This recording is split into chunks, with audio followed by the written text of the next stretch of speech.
শাসনের সমস্যা থাকে, আইনের সমস্যা থাকে, যখন ভোট না থাকে, যখন গণতন্ত্র না থাকে, সবাই নির্যাতনের শিকার। একজন মা স্কুলে বাচ্চার ভর্তি আপনার কি বলে খোঁজ নিতে গেছে, সেটা তারা পিটায় মেরে ফেলছে।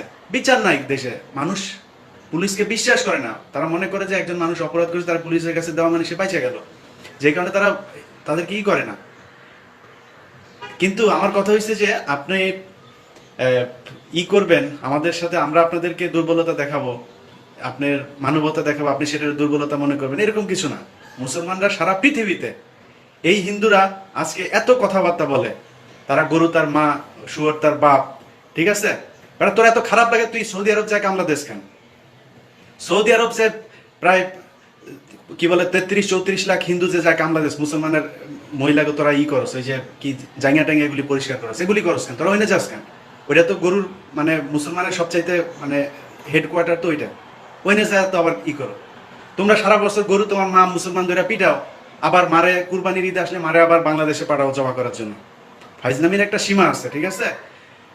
বাংলাদেশের মানুষ যায় গরু কিনতে, গরু কি এমনি কিনতে যায়? তারা না বিক্রি করলে কিনতে যায়। তাদের কাছ থেকে টাকা রাখো, টাকা রাখার পরে তারা যখন গরু আনতে যায়, গরু নিয়ে তারা বের হইতে যায়, তখন তারা গুলি করে মারা ফেলো। মানে টাকা নেওয়া শেষ, এখন গরু তোমার মা, এতদিন গরু তোমার বাল ছেড়ে নিছিল। ঠিক আছে? এইসব ফাজলামি বন্ধ করা লাগবে। আপনার মা, আপনার ধর্মীয়ভাবে যদি কিছু থাকে আপনার তারা রেসপেক্ট করেন, আমার কোনো সমস্যা নেই। কিন্তু আমার ধর্মে তো সে কিছু না। আপনারা শুয়োর খান, আমাদের শুয়োর খাওয়া হারাম। শুয়োর খাওয়ার জন্য কোনো হিন্দুরে পেটানো হয়েছে? বাংলাদেশের একজন হিন্দু আছে যে শুয়োর খায় না? শুয়োরের জন্য আমরা, আমাদের তো এটা মুখে নাম নেওয়া নিষিদ্ধ। কিন্তু আপনারা তো আমাদের দেশে এগুলি চাষ করেন, এগুলি আপনারা জবাই করেন, খান। আমরা কোনোদিন পেটাইছি? পৃথিবীর ইতিহাসে কোথাও এরকম ঘটনা ঘটছে যে শুয়োর খাওয়ার জন্য কোনো হিন্দুরে কোনো মুসলমান পেটাইছে? আজ পর্যন্ত হয়নি। কিন্তু আপনারা ই করেন, গরু খাইছে এই জন্য আপনার, আর গতকালকে 3 জনের পেটায় মারছেন আপনারা ভারতে। ঠিক আছে? মুসলমানরা সারা পৃথিবী জুড়া, খালি মিডিয়ার কারণে, ইহুদি নাস্তিক এদের নিয়ন্ত্রিত মিডিয়ার কারণে আজকে মুসলমানরা সারা দেশে সন্ত্রাস হয়েছে। একটা ছোটখাটো একটা মানে মারামারি ভিডিও ক্লিপ, নিউজিল্যান্ডের ভিডিও ক্লিপ দেওয়ার 5 মিনিটের মধ্যে ফেসবুক, ইউটিউব সব জায়গায় একদম আপনারা কপিরাইট ক্লেম, আপনাদের কমিউনিটি ক্লেম হয়ে গেছে। কিন্তু ওই যে কি বলে টুইন টাওয়ার হামলা, সেটা এখনো ইউটিউব আছে, সেটা এখনো ফেসবুক আছে, ওইটা আর আপনার কমিউনিটি গাইডলাইন ক্রস করে না, কারণ ওইটা মুসলমানদের উপরে চাপানো গেছে। আমি জানি না সেটা কারা করছে, সেটা ধরলাম মুসলমান করছে, কারণ এটা মুসলমান করছে তো, বা মুসলমানের উপরে চাপানো গেছে। এখন ওইটা ইউটিউবে থাকে, ওই ফুটেজ কিন্তু ইউটিউবে, ওইটা ভয়ঙ্কর ফুটেজ, তারপরে ইউটিউবে আসে, ওইটা আপনি শেয়ার দেন ফেসবুকে, ওইটা থাকবে। কিন্তু নিউজিল্যান্ডের ঘটনা থাকবে না, কারণ এটা যদি দেখে মানুষ, মুসলমানদের উপরে সিম্পেথি আসবে। তো মিডিয়াতে যেগুলি মুসলমানদের নিয়ে বলা হয়, এই এই বালচাল করে মুসলমানদের ই করা যাবে না, ঠিক আছে? এই মুসলমানদের ধর্মটা আল্লাহর রাসূল যদি চাইতেন, তাইলে খালি মুখের কথায় সারা পৃথিবীতে ইসলাম কায়েম হয়ে যেত। তিনি চান নাই। নিজের দাঁত দিয়ে, নিজের শরীরের রক্ত দিয়ে ইসলাম প্রতিষ্ঠিত করে গেছে পৃথিবীতে। অতএব আমরা ধর্ম মানি না, ঠিক আছে, কিন্তু এটার প্রতি যে দুর্বলতা, পৃথিবীতে একটা ধর্ম যদি থাকে এটা থাকবে। এটারে নিয়ে মানে টানা হেঁচড়া করে কোনো লাভ নেই। যত টানা হেঁচড়া করবেন, জাকির নায়েকরা আর 2 বছর ভারতে থাকতে দিতেন, একটা হিন্দু ভারতে থাকতো না, শিক্ষিত একজন হিন্দু ভারতে থাকতো না। খালি জাকির নায়েকরা আর 2টা বছর লেকচার দিতেন ভারতে, তারাই দিচ্ছেন কেন? ঠিক আছে? তো আপনাদের ধর্ম নিয়ে আমরা বিশ্লেষণ করতে চাই না, আপনারা আপনাদের ধর্ম মানেন। পৃথিবীর প্রতিটা ধর্মই, আমি সবসময় বলি যে সব ধর্মের প্রতি আমার রেসপেক্ট আছে এবং ধর্ম মানা উচিত। কিন্তু এখন আপনারা যে অতি উৎসাহী হয়ে ফেসবুকে যেসব উল্টাপাল্টা করতেছেন, আমার এখানে এই মুহূর্তে 1,500 মানুষ দেখছেন এবং আমার বিশ্বাস এটা শেয়ার হবে। এর যেখানে যে পেজ থেকে দিবেন, আমি কালকে আমার ইউটিউবে আপনাদেরকে সাবস্ক্রাইব করতে বলছিলাম, আপনারা অনেকেই সাবস্ক্রাইব করছেন, আপনাদেরকে ধন্যবাদ। অনেকে তার টাইম লাইনে শেয়ার করছে আমার ইউটিউব লিঙ্কটা, সবাইকে ধন্যবাদ। তবে আমি আমার যে ভিডিওগুলো আপলোড করি ফেসবুকে বা ইউটিউবে, বা সামনে যে প্রোগ্রামটা আমি করব, এই প্রোগ্রামগুলো আপনারা যে যার ইউটিউব চ্যানেল আছে, খালি আমার চ্যানেলেই দেখতে হবে এরকম কোনো কথা না। আপনারা যার চ্যানেল আছে, আপনারা আপনাদের চ্যানেলে আমার এটা ডাউনলোড করে আমি আপনার চালান, কোনো সমস্যা নেই। এনি হাউ পাবলিককে দেখতে হবে, দেখার সুযোগ করে দেন, দ্যাটস ইট। আমি টাকার জন্য ইউটিউবে বিজনেস করি না। আপনার চ্যানেলে আপনি আমার এটা ডাউনলোড করেন, আমি কারোর বিরুদ্ধে কপিরাইট ক্লেম করবো না। আপনার ইচ্ছা মতো আপনারা সবাই করেন, আমি তো আমার চোখের সামনে দেখেছি সবাই আমার এটা নিয়ে আপনারা ডাউনলোড করে চালাইতেছেন, আমি কারোর কিছু বলি না, কারণ আমি চাই এটা প্রচার করার জন্য, আমি এখানে ইনকাম করতে আসিনি। সো সবাই শেয়ার করবেন এটাকে। এবং আমি সবার কাছে অনুরোধ, মুসলমান সবার কাছে অনুরোধ, যে আমরা পিয়া সাহার কারণে কোনো হিন্দুকে নির্যাতন করতে চাই না, কোনো হিন্দুর উপরে যেন কোনো ধরনের, কারণ হিন্দুরা আমাদের অনেক মানে হিন্দু মানুষ, সাধারণ মানুষ তো সবাই, মুসলমান হিন্দু সব একই রকম, এরা এগুলিরে বুঝে যে এগুলি নিয়ে প্লে করে। আমাদের নিয়ে রাজনীতিবিদরা, আমাদের নিয়ে এই ধর্মীয় হিসেবে এরা যে খেলা করে, এটা সবাই জানে। অতএব তাদের সাথে আমাদের মানুষকে মানে মারার মধ্য দিয়ে, মানুষকে নির্যাতনের মধ্য দিয়ে, পৃথিবীতে জোর করে শ্রীরাম বলায়া কারোর কখনো ধর্মান্তরিত করা যায় না। কারণ যদি আপনার ধর্মের প্রতি যদি দুর্বল করতে চান, তাহলে সেই ধর্মের যে যে কোমল যে জিনিসগুলো আছে, নমনীয় যে জিনিসগুলো আছে, সেটার যে ভালোবাসা আছে, এগুলো মানুষকে বুঝাইতে হবে যে হ্যাঁ আমার ধর্মটা এই যে এই জন্যই এটা ভালো। যখন দেখবে ইসলাম প্রতিষ্ঠিত রাসূল সাল্লাল্লাহু আলাইহি ওয়াসাল্লাম মানুষকে পেটায় করেনি। তিনি যদি নাকি কখনো যদি সে আঘাতের সম্মুখীন হয়েছে, সে প্রতিহত করছে, কিন্তু সে নিজে কারোর পেটায় নেই। সে মক্কা থেকে মদিনা থেকে সে মক্কা চলে গেছে। অতএব এটা জোর জুলুম করে হয় না। যেভাবে জোর করে শ্রীরাম বলাইতেছেন, এভাবে একজন মুসলমানও বানাইতে পারবেন না হিন্দু। ইতিহাস দেখেন, এইসব মানে মানুষের রাম রহিমের গপ্প টপ্প শোনায় কিছুদিনের জন্য বেরানো যায়, কিন্তু সারা জীবনের জন্য পার্মানেন্টলি কারোর দলে রাখা যায় না। তারপরে আপনারা আমার কাছেও যদি কেউ আসতে চান, আপনাদের ধর্মের কোনো দাওয়াত নিয়ে আসেন, আমার বুঝাইতে পারলে হিন্দু বানাবেন, কোনো সমস্যা নেই। একজন মসজিদের ইমামরাও যদি বুঝাইতে চান, বুঝান, কোনো সমস্যা নেই। আমরাও তো আপনাদের কাছে যাই, আমাদের তাবলিগরা যায়, আমাদের অনেক ধর্মীয় লোকজন যায়। তারা আপনাদের বুঝাইতে পারলে আপনারা আসবেন, আপনারা আমাদের বুঝাইতে পারলে আমরা আপনাদের কাছে যাব, এটা নিয়ে কোনো সমস্যা। কিন্তু যে ধরনের উচ্ছৃঙ্খল পরিস্থিতি ঘোলাটে করার জন্য যেই টাইপের বক্তব্য দিচ্ছেন, ফেসবুকে যেসব লেখালেখি করতেছেন, ভারতের হস্তক্ষেপ চাচ্ছেন, এই সেই হাবি যাবি, হ্যাঁ জাগো হিন্দ, হিন্দুরা সব একসাথে হও, এত সহজ হবে না। আওয়ামী লীগ যখন বুঝবে না যে আসলে কোনো একজন কেউ তার পরিবার হত্যার মানে প্রতিশোধ নিতেছে বাঙালির উপরে, যদি ঘটনা শেষ পর্যন্ত এরকমই হয়, আমি এখনো পরিষ্কার না, যদি এরকম কিছু হয়, আমার বিশ্বাস এখন পর্যন্ত যে প্রধানমন্ত্রী ঠিক সময় মতো একটা মানে ডিসিশন নিবে এবং ভারতকে একটা ডিগবাজি দিবে, যেটা কালকেও বলছি আমি। কিন্তু যদি সেটা না হয়, তিনার যদি বাংলাদেশের প্রতি ক্ষোভ থাকে এবং বাংলাদেশ ভারত নিয়ে নিলে সে খুশি হয়, এরকম কিছু যদি হয়, আওয়ামী লীগের সাধারণ মানুষ কিন্তু সেটা কখনোই চাবে না। এবং তারা যখন সেটা বুঝতে পারবে, পেদানি এমন পেদানি শুরু হবে, চিন্তাও করতে পারবেন না। আর মুসলমান মানে আমরা কিন্তু আমাদের ব্লাড কিন্তু মানে জায়গা মতো এক জায়গা থেকে, ঠিক আছে? অতএব আমরা কম ঘাটতেরা জাতি না, আমরা কিন্তু সব করতে পারি। সো আপনারা করবেন, আর আমরা এই বসে বসে চুষবো এরকম কিছু মনে করার কিছু নাই। আমি সবার কাছে অনুরোধ, যে কারণে সবাইকে শেয়ার দিতে বললাম, এই গুরুত্বপূর্ণ একটা কথা এখন বলার জন্য।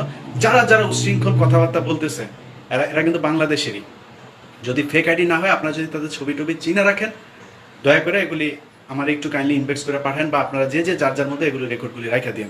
জীবনে যদি আল্লাহ কোনোদিন সুযোগ দেয়, ঠিক আছে, এগুলি সব কিছুর বিচার হবে।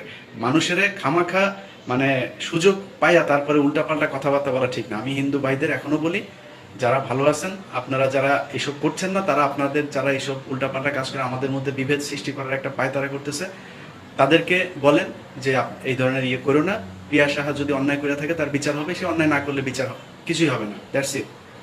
কিন্তু আমরা আমাদের মধ্যে, আমরা হিন্দু মুসলমান, আমরা বাংলাদেশে এক জায়গায় থাকতে চাই। আমি এখনো স্বীকার করতেছি যে হ্যাঁ, মুসলমান হিন্দুদের উপরে নির্যাতন হয়েছে, যেসব মুসলমানরা নির্যাতন করছে তারা তারা মানে খারাপ, তারা তারা জানোয়ার, এটা মানে অস্বীকার করার কিছু নেই। কিন্তু বেশিরভাগ মুসলমান আপনাদের সাথে কেমন ব্যবহার করে, কেমন আচার আচরণ করে, এটা আপনারা জানেন, ঠিক আছে? অতএব আপনাদের কাছে অনুরোধ, এমন কোনো কিছু করবেন না যেটা দিয়ে আমাদের যে সম্প্রীতি সেটা নষ্ট হয়।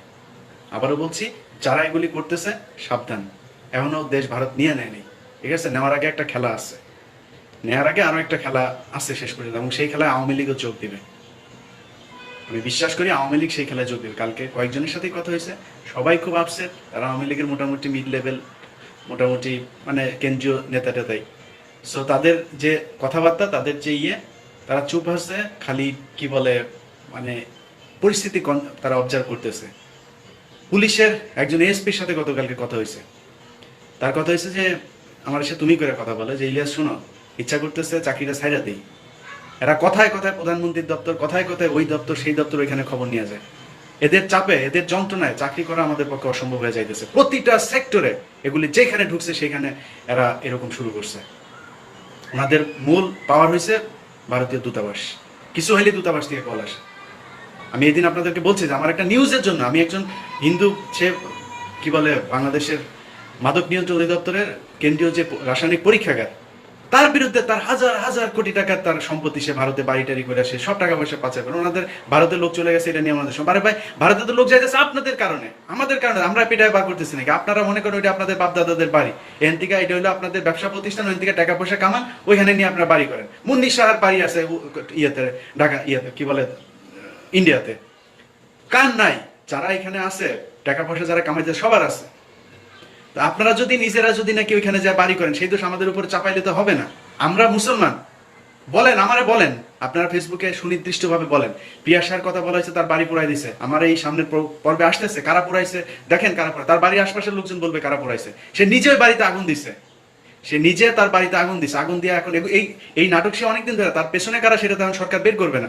কিন্তু কথা হয়েছে যে সে এখন চাইতেছে এই নাটকটা সে কয়েক বছর ধরে এটারে ধারাবাহিকভাবে একটা জায়গায় নিয়ে আসা, তার বাড়ি সে পোড়াইছে, সে মানববন্ধন করছে, হাবি জাবি সব সবকিছু করছে, এবং সব শেষ ডেলিভারি দিছে এখানে। সব শেষ ডেলিভারিটা এখানে হয়েছে। আমেরিকার সৈন্য যায় তাদের উদ্ধার করবে, এই ইয়েতে তারা রয়েছে। আমেরিকার আর খায়া দেয়া কাজ নেই, ঠিক আছে? যে আমেরিকা এখান থেকে ওই ট্রাম্প কইলো যায় ওইখানে আমাদের সৈন্য নাই, আর সৈন্য পাঠাই দিয়েছে তোমার উদ্ধার করতে, ঠিক আছে? নিজেদের বাচ্চা নিজেদের বাঁচতে হবে। অতএব এরকম কোনো পরিস্থিতি তৈরি করেন না যেটা দিয়া বাংলাদেশে হিন্দু মুসলিম দাঙ্গা বাঁধে। এটা আপনারা যেভাবে শুরু করছেন, আপনাদের কারণে আমি এটার আশঙ্কা প্রকাশ করতেছি। আমরা মুসলমান, একজন মানুষও আমি আমার পরিচিত কারো দেখি না কোনো উশৃঙ্খল কোনো হিন্দুদের নিয়ে এই ধরনের কথা বলছে যে সব মুসলমান জাগো, হিন্দুদের দ্বারা পেটাও ভাবি যাবে, এই একজন মানুষের মুখ থেকে আমি শুনিনি। কিন্তু আপনারা প্রতিটা মানুষ প্রিয়া সাহারে কেন সাপোর্ট করতেছেন? প্রিয়া সাহা সাপোর্ট করতেছেন কেন? সে রাষ্ট্রদ্রোহী কাজ করে নাই, সে তো বাংলাদেশের বিরুদ্ধে এসে কথা বলছে, তো আবার করেন কেন? ফাজলামের একটা শেষ আছে, ঠিক আছে? ভয়ঙ্কর একটা দিকে নিজেরা নিজেদেরকে করে নিচ্ছেন। এই বাংলাদেশে যদি ভারত থেকে কোনো আগ্রাসন চালানো হয়, পাকিস্তান থেকে আগ্রাসন চালানো হয়েছে, পাকিস্তানিরা আমাদের নির্যাতন করছে, ভারত আগে আসছে, সেটা হয়েছে যে স্বার্থের কারণে। পাকিস্তানও নিজের স্বার্থ, আর ধর্মীয়ভাবে আমরা তাদের ভাই। আমি পৃথিবীর মধ্যে আমার সবচাইতে মনে করি যে আমার বিপদে যদি কেউ প্রথমে আগে আসে তাহলে পাকিস্তান আগে আসবে, আমি এখনো বিশ্বাস করি, ঠিক আছে? অতএব পাকিস্তান বসে থাকবে না, চীন বসে থাকবে না, ঠিক আছে? আর সেটার পরে সবচেয়ে বড় কথা হয়েছে বাংলাদেশে আপনাদের যে মানে মানুষের আপনাদের প্রতি যে ভালোবাসা ভারতের প্রতি, এটা একটু আপনারা খোঁজ নিয়ে দেখেন যে বাংলাদেশের মানুষ আপনাদের প্রতি খেপে, খালি সুযোগ পাইলেই জুতা পেটা করে তারপরে খেদানো হবে, ঠিক আছে? অতএব আপনারা, আবারও বলতেছি যে যারা এই সমস্ত শৃঙ্খল কথাবার্তা বলতেছে এগুলি রেকর্ডে রাখেন, তাদেরকে যদি চিনেন রেকর্ডে রাখেন। যদি আল্লাহ সময় দেয়, যদি সময় আল্লাহ দেয়, তখন তাদের সাথে দেখা হবে। আল্লাহ হাফেজ, সবাই ভালো থাকেন। অনেক অনেক মানুষ কমেন্ট করছেন, আসলে গালি আমার চোখে পড়ে নাই, কেন জানি মানুষ আমার ভালোবাসে বেশি, তো গালি দেয় কম। এটা আমার কপাল, আল্লাহর মেহেরবানি। তো সবার উত্তর দেওয়া যদিও সম্ভব না। সবাই যারা দেখছেন সবাই ভালো থাকবেন। আল্লাহ হাফেজ। আর আমরা কোনো হিন্দুকে খামাখা কাউকে আমরা আঘাত না করি, এবং কোনো উস্কানিমূলক কোনো পোস্ট, কোনো লেখালেখি আমরা মুসলমানরা না করি। সবাই ভালো থাকবেন। আল্লাহ হাফেজ।